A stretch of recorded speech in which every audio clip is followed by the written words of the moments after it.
To debate worldviews, you need to know them well enough. Watered down or incorrect versions won't suffice when it comes to defending your beliefs or questioning those of others. This makes the prevalence of moralistic therapeutic deism in North America particularly troublesome. We need to identify it and separate it from true Christianity if we expect to bring solid Christian arguments into our public squares. You're listening to Laity Square, a podcast exploring the intersection of faith, culture, and politics through the eyes of a lay Canadian Christian. I'm your host, Ramon Jimenez. In this episode, we look at moralistic therapeutic deism. What is it? How is it different than true Christianity? And how does it reinforce the need to deeply understand our beliefs?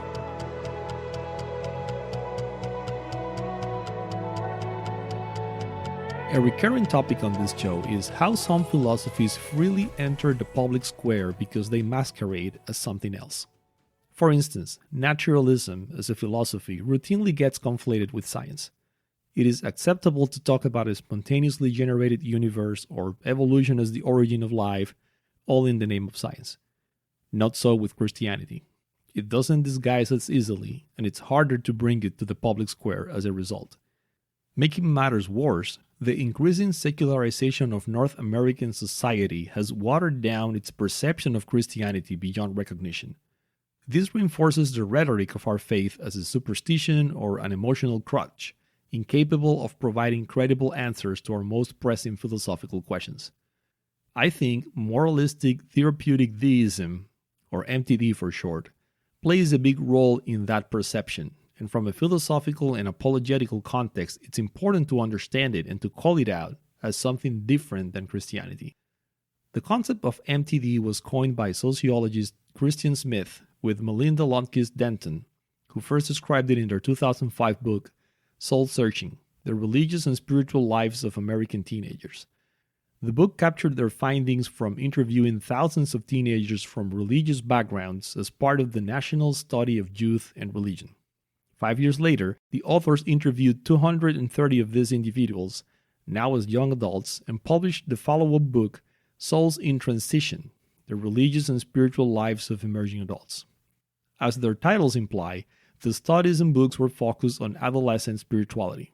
But I find that the way these ideas trace back to the previous generation and the noxious impact of secularization on even the modern North American church make the concept relevant beyond this demographic. Let's start by unpacking the name. Moralistic therapeutic deism. What does this mean? And let's look at it in reverse. First, MTD invokes an 18th century idea. Deism, a loosely defined belief system in which a personal, intelligent, uncaused God created our universe but doesn't intervene in it. This God created the universe with all its rules and then, in a figurative sense, wound it up and walked away. This God does not intervene in its universe, instead letting natural laws and processes run its course.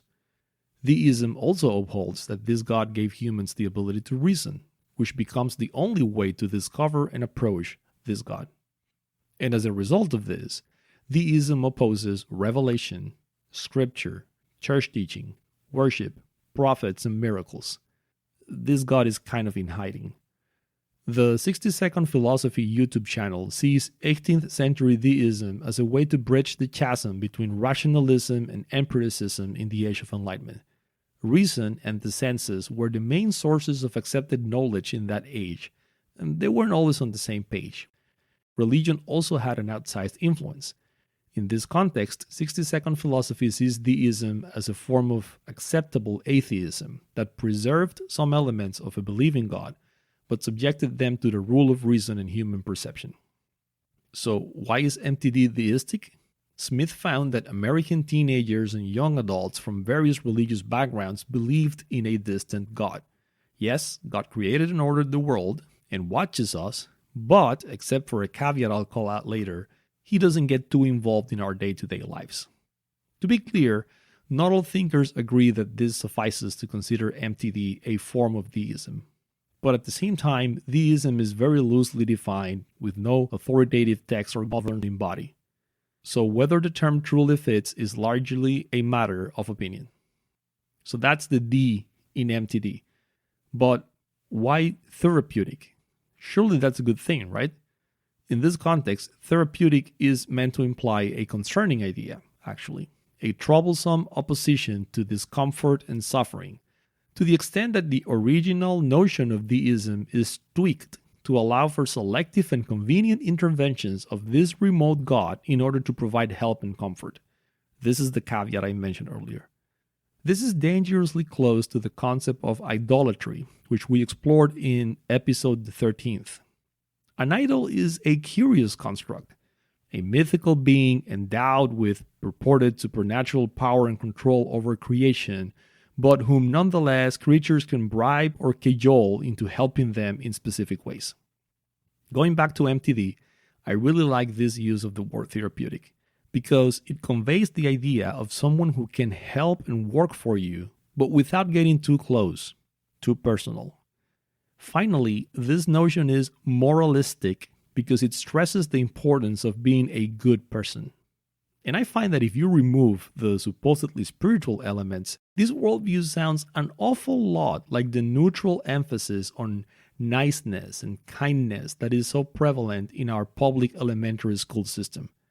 Not that that's a wrong thing to educate on, but I just find it very curious that a non-religious and intentionally secular viewpoint overlaps so much with the pervasive articulation of adolescent spirituality. So, that is MTD in a nutshell. A good but remote God created and ordered the world. He seldom intervenes in it except when you need his help. He does observe you and expects you to be nice and behave morally towards others. As a reward, when you die, you'll be with him in heaven. MTD is commonly criticized on two fronts. One, already mentioned, is the use of the word deism in the concept. The other is disagreement on whether MTD is a new civic religion, a new kind of cultural belief system that pervasively blends in the background of a society. Could we say that MTD is, or was, a result of a generation that couldn't engage in sufficiently deep thought? Is this due to religious kids being too engrossed in then emerging video game consoles, smart devices, and the internet to engage in significant theology? In his excellent book, The Gathering Storm, Albert Mohler pushes back against this idea. These youngsters are very well versed in mythical worlds, movie franchises, and other complex ideas. Intellect, or lack of attention, isn't the issue. Quite the opposite. Mohler observes that these folks have been closely watching and mimicking their parents' corrupted and diminished religious lives and have copied them to a T.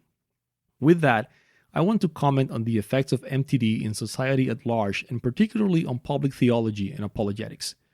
This concept is now adolescent itself. It's about 16 years old. It's reasonable to assume that it's become more pervasive across larger demographics and much more influential in modern society. More recent studies and commentary certainly seem to confirm this. And here are some implications.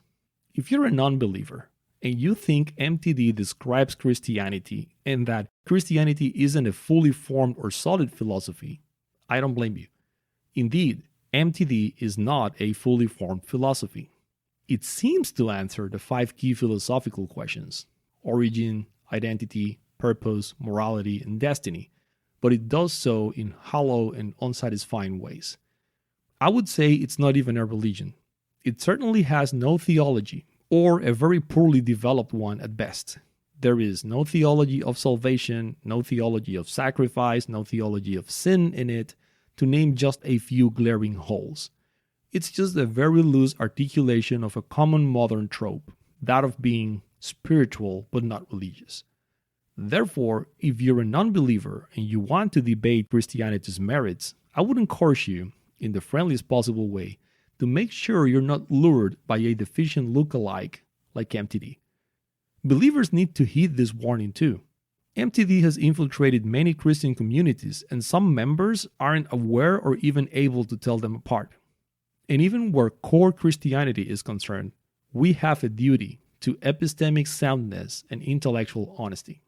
If you are regenerate, if you live by faith, if your beliefs feel true and solid to you, I'm very happy for you. I think you're focused on what truly matters. But I have bad news and good news for you. The bad news is that the public square cares little to nothing about these things we hold dear. The good news is that the mirror image of our beliefs in the natural world is a solid, coherent, cohesive, and intellectually honest philosophical framework. Science is not the enemy.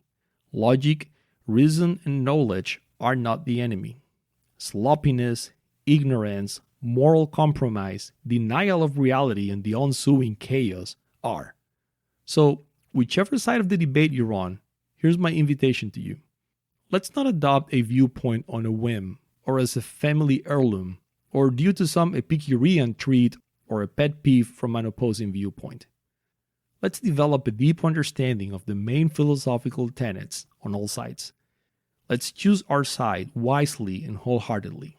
And let's enjoy meaningful, respectful, and enriching debates. We'll all be better for it. Thanks for your attention today. I'll talk to you soon. Thanks for listening. Laity Square is available wherever you get podcasts. Visit laitysquare.org to listen on demand, subscribe, watch closed captioned episodes, or join the conversation. Once again, for more, just visit laitysquare.org.